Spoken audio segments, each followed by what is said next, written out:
Hey everybody, it's episode 335. It is barefoot season.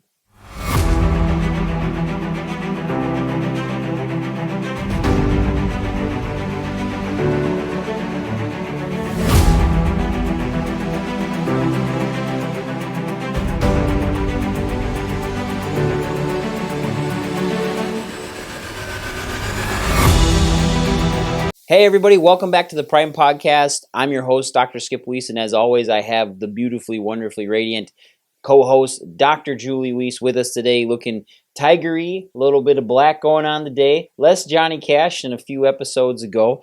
You look beautiful today. Thanks. Oh, you're welcome. I was like, oh, all right. Apparently, I've told you that You too look much. good It's too. just run down, just run of the mill, looking good I was today. looking for whatever name. What?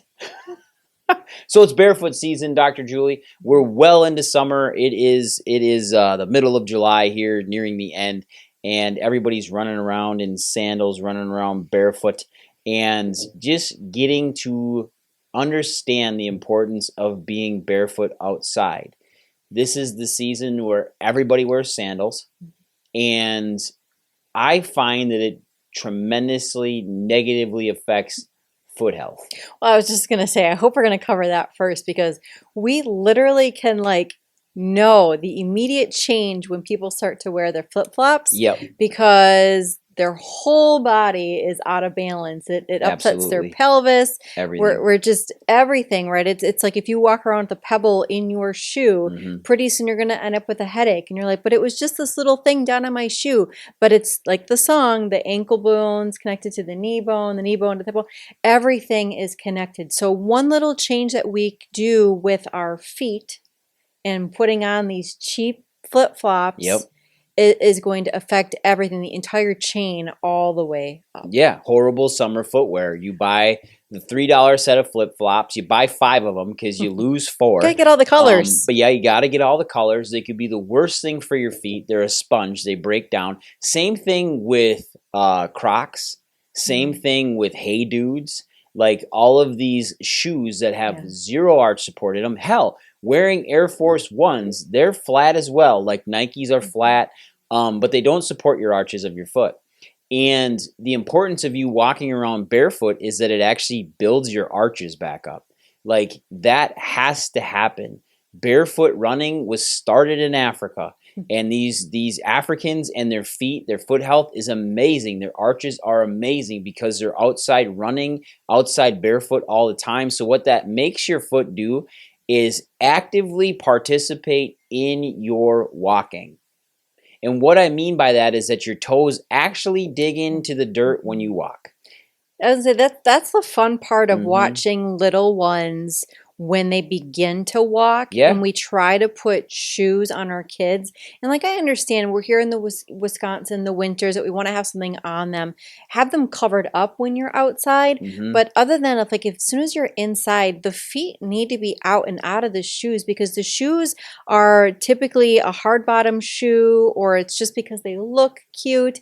And even some of the soft bottoms, the toes can't actually do and grab what they're supposed to be able to do. And so it's really cool to watch them as they try to grip carpet or hardwood floor, and you see the toes curling. As soon as we put something on our feet they can't do that, or they're constricted, they're confined in a high heel or a shoe that the toe can't actually spread out and do what it needs to do. Exactly. Yeah. And they dig in. And you think about, I always go back to the movie Die Hard, those first 10 minutes when Bruce Willis gets off the plane and he's all anxious and nervous, and he's in his wife's office there in the building. And what does he do? He takes his shoes off, and he was told he's smoking a cigarette, but he's told to dig his feet into the ground to get himself to relax. So what he's actually doing is building his arches up. Now, what's interesting about your foot is if you look at my hand, your hand is very similar to your foot. And with the long bones, The bones of your fingers are much shorter than they are in your foot versus in your That'd be hands. funny if we had Like, long right, toes. little tiny, long toes and tiny fingers. That would you'd look ridiculous. But there's some people that have that.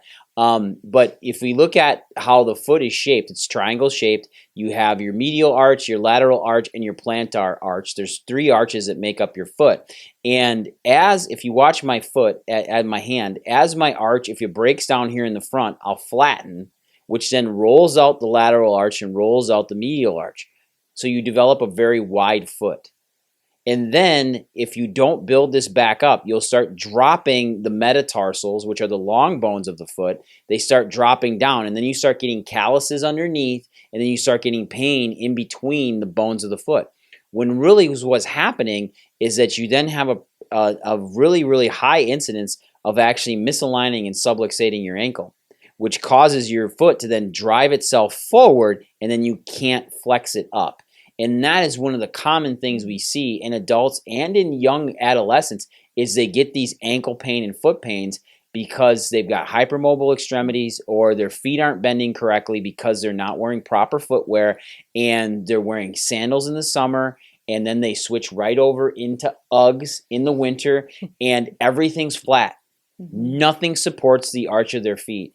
And those 3 arches, they are the cornerstone of your balance going all the way up to your knees, to your hips, and to your pelvis. And as chiropractors, when we look at this, we're looking at the overall body communication from brain to body and body to brain. And if we have the wrong mechanical changes in the legs, it changes the neural biomechanics of the pelvis. And that's not okay. And that can lead to a lot of problems. But that's the importance of you walking around outside barefoot in the summer. Get 30 to 40 minutes, even an hour outside, walking in the grass. And if your grass is hard and prickly, sorry, water it, do something. Go walk on the beach in the sand. Walk on your neighbor's grass. That's another thing. That's a total excuse. Walk on your neighbor's grass. Perfect. Just avoid you training your dog to go poop in their grass. Beaches, another great thing too.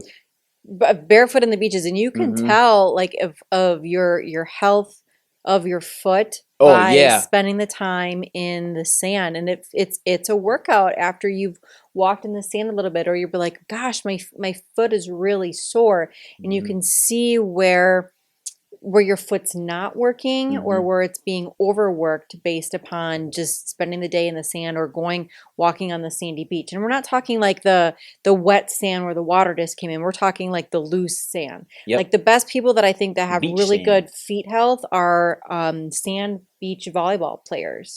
Right? They have to have really good strength, really good arches to be able to handle that constant pounding within the sand. Yeah, it's a hell of a workout.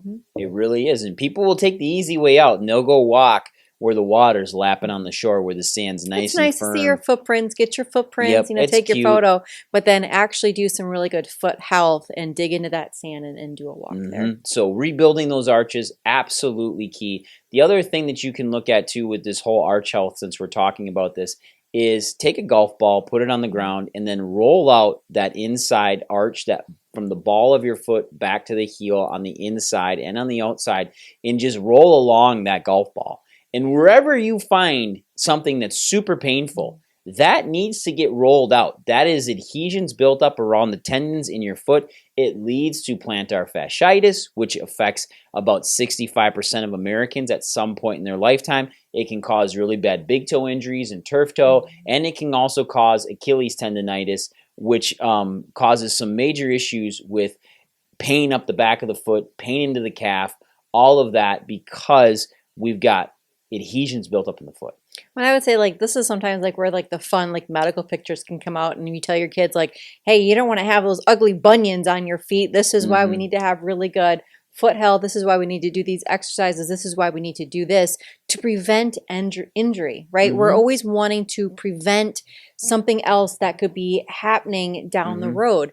And so sometimes it sounds silly of, okay, why do I need to do this? Well, if we can do the prevention, then the thing isn't going to happen. right? Right. We never want to miss work. We never want to miss a sport or an activity because we tore our Achilles or we can't, go hiking. And so that's why these things are important. Rather than being reactionary, let's be precautionary. Let's build this up. Let this become something that we just do routinely in the summertime. Yeah. So now let's talk about grounding. Yeah. Grounding's a big deal. Being in one with the earth. I know for some of you, none of you listening to this think this way, but there's some people out there that think that sounds really woo-woo. Like you don't need to be outside as like grounding with the earth. You're a little crazy. The earth has a magnetic field. It's straight up magnetic field. This is 100% physics. We're all made of carbon, oxygen, and hydrogen atoms, and we all have different charges. So, I mean, hydrogen and oxygen and nitrogen molecules and carbon, which make up our atoms. And all of them all have different charges to them with I the would say electrons. the simplicity of this is, do you remember ever, like maybe recently, or you went and you had a picnic, and you were barefoot or you played outside in your yard and you just were like, oh, that was really nice. Like, I just feel good that I did that. And you might think that it's the endorphins or that you spent time together or you had a nice picnic lunch, but it was the actual physical act of, yes, walking in that grass, sitting in that grass, and getting that total reset of your body. You know it, and it gives you that re-energized charge. So what you should do is in the mornings, get up, and get some exercise, walk around. 30 minutes of walking would be really healthy for you. But being out in the grass early, before it gets hot, before it gets dry. Most summer, the grasses are always slightly dewy in the morning, which means they're a little wet. It's good for your skin. It helps you move around, but it helps you really ground onto that. 30 minutes to an hour will do you wonders. Build your energy, make you feel good. But the other thing is you'll start getting some nutrients from the soil into your feet. And that's really key. See, soil has a lot of trace minerals in it. It may have some fertilizers on it, things like that. But your lawns, if you're not over fertilizing, should have really good trace minerals in them. And those minerals in that topsoil will help your skin, will help out your body in general, because your feet will start to absorb this stuff. Right. It's going to come through your skin. It's going to be absorbed. Super helpful to be in the dirt. Black feet. Also, moving around outside, it does help build up your foot arch, which we talked about. But this grounding thing can be done at night too, in your house. And people, you might have your mind blown like, but what can you use in your house on your bed? So yeah, so there's mats and there's blankets that can be put on there, and it's really just, I mean, yeah, it's called the grounding, but it just re-energizes you. And so many of us plug our phones in at night or restart our computers. This is the same thing that we need to do with our bodies, is to get them to restart. And so we can put the mats underneath our mattresses. We can also lay on the mattress pads. That's where we have a vibration table, a little bit different way to work with that, but it's really just a re-energizing of your system. Yeah, and how they work is actually really interesting. You can plug them into the wall. If your wall outlet is grounded, you have there's a little probe that you put. Got to be that third prong. Yep, it's got to go in the little hole in the bottom, not the two eyeballs, but down in the mouth. It's got to slide in there and just leave that plugged into the ground. You won't get electrocuted. It's safe, and that's going to ground your mat. Otherwise, you run it out your window and stick it in the ground. You stick that thing in, and that starts bringing those electrons in from the earth, which then help balance your body. This is key. Being chiropractors, we look at neurological balance all the time. And having that proper electric balance, that electron balance between the earth and you, keeps you more connected. Now, you can also go outside and ground by just laying down, correct? Like just having a nice lay in the dirt. You love being in the grass. Well, that's yourself. Correct. And so sometimes just finding the time just to lay out in the grass, bring your kids out there, that needs to just be part of your routine. Because again, you recharge, and sometimes things just get away from us, but we do it to our phones all the time and the tablets.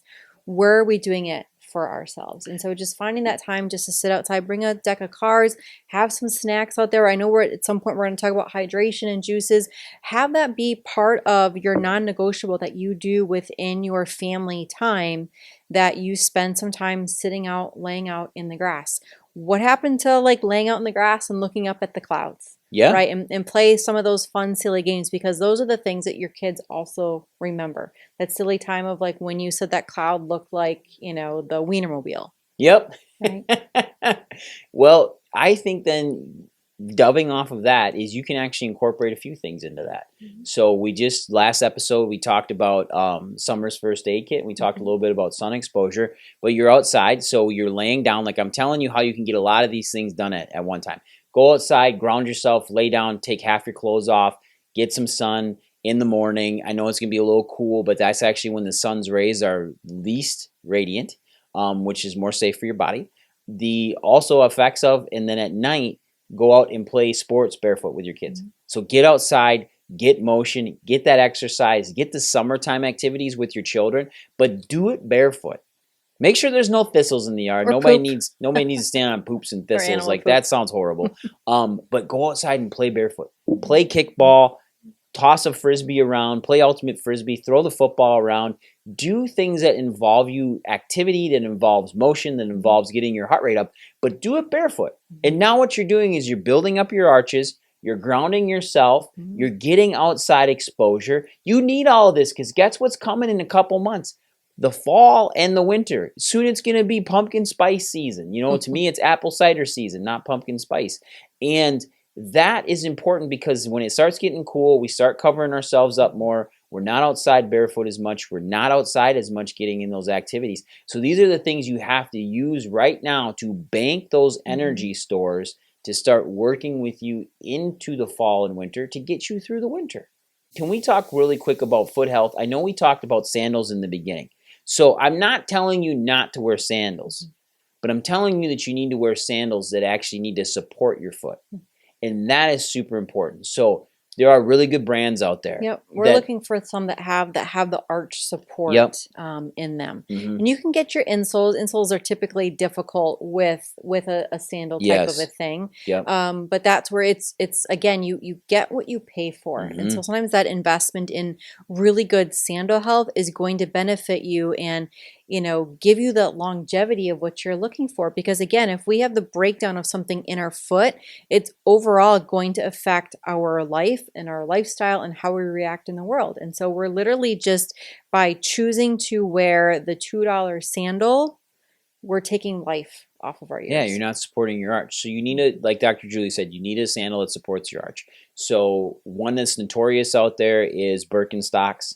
They're wonderful. In fact, chiropractors back in the 90s used to sell Birkenstocks in their office. Now they've become extremely popular, extremely trendy, and very fashionable. But they help support your foot. They're cork. They model to your foot.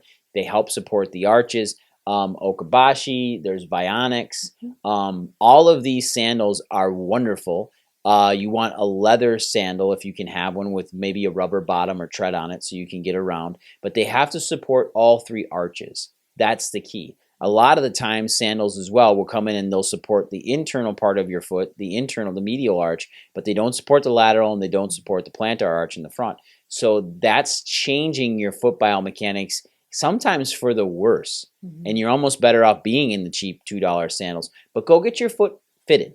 Go find a really good foot store in your town, one that specializes in foot health, and get your foot measured, get your arch fitted, and see where you fall into this cascade of footwear, and then buy accordingly and appropriately to start supporting your foot health. Absolutely key. There are some wonderful, structurally good sandal brands out there that are way better than the overpriced, cheap crap that you can buy as well. So any other things, Dr. Julie, to jump on this circus? No. So go out there, get barefoot, get outside, ground yourself, and have a wonderful week. Take care, everyone. Bye.